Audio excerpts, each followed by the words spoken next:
Hi guys, this is Julia from Just One More Card, and today I have a suggestion for you how you can extend your stamps a bit, how you can get more out of your supplies.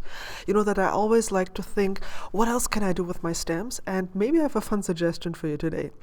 So for the sentiments, I'm going to be using these gorgeous, great sentiments from Purple Onion Designs, and then I'm using these two tiny floral stamps. Before I get started, I used the scallop frame die from Pretty Pink Posh to create a frame that I'm going to be using later on.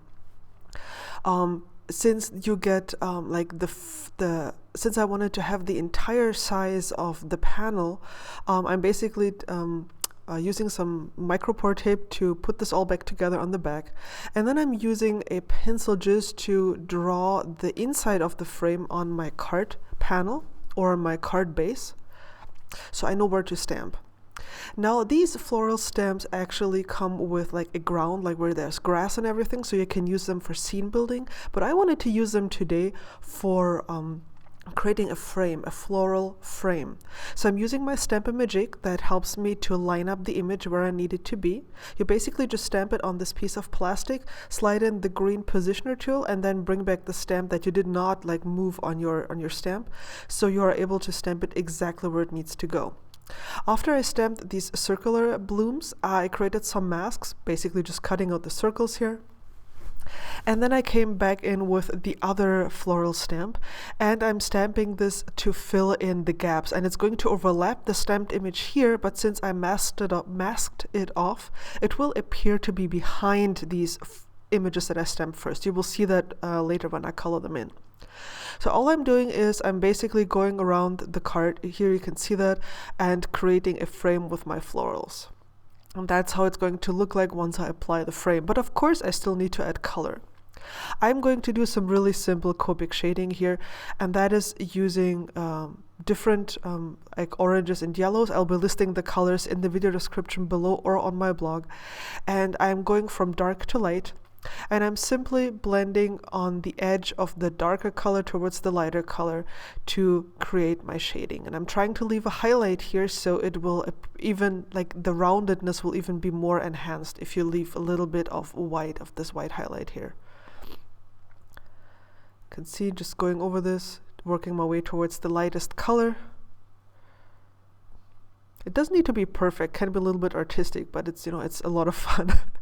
I decided to leave the other flowers white, and then I'm just grabbing some greens and coloring in the stems and the leaf, and then blending out towards a lighter green. I wanted this to be more of a like fall color, so I'm not using very bright greens, so more like olive green tones. And then of course I use a very light blue to outline the stems, just so it's not completely white.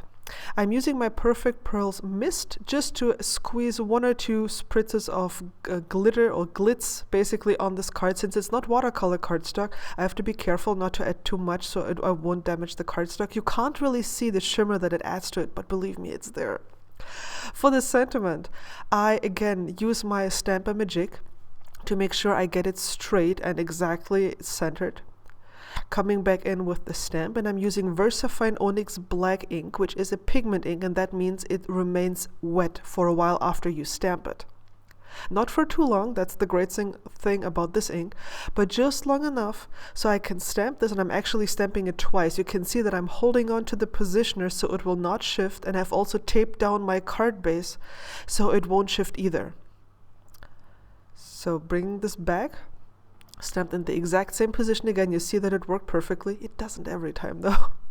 And then I'm using some clear embossing powder from Wow, just sprinkling this on here. And then you can see the magic of heat embossing, where it gets very dark black. That's where the embossing powder melts. And I added this on top because it adds a little bit of dimension and it makes it a little bit more glossy.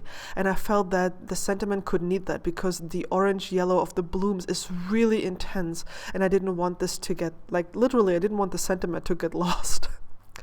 Then I'm applying the frame. I put some foam adhesive underneath it, so I can frame my thank you note, which I made for a specific person. Here you can see some of the glitz and the shimmer that I added with the Perfect Pearls Mist on top of this card.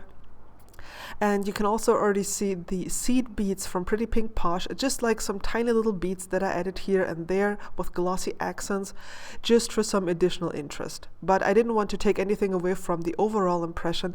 That's why I only used a few of them. And here is the entire thank you card.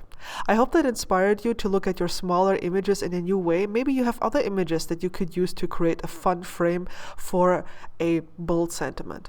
Thank you so much for watching. If you want to see other ways that you could use floral on cards, floral images on cards, check out these 2 videos. And please subscribe to my channel. I have more fun videos coming soon. Cheers!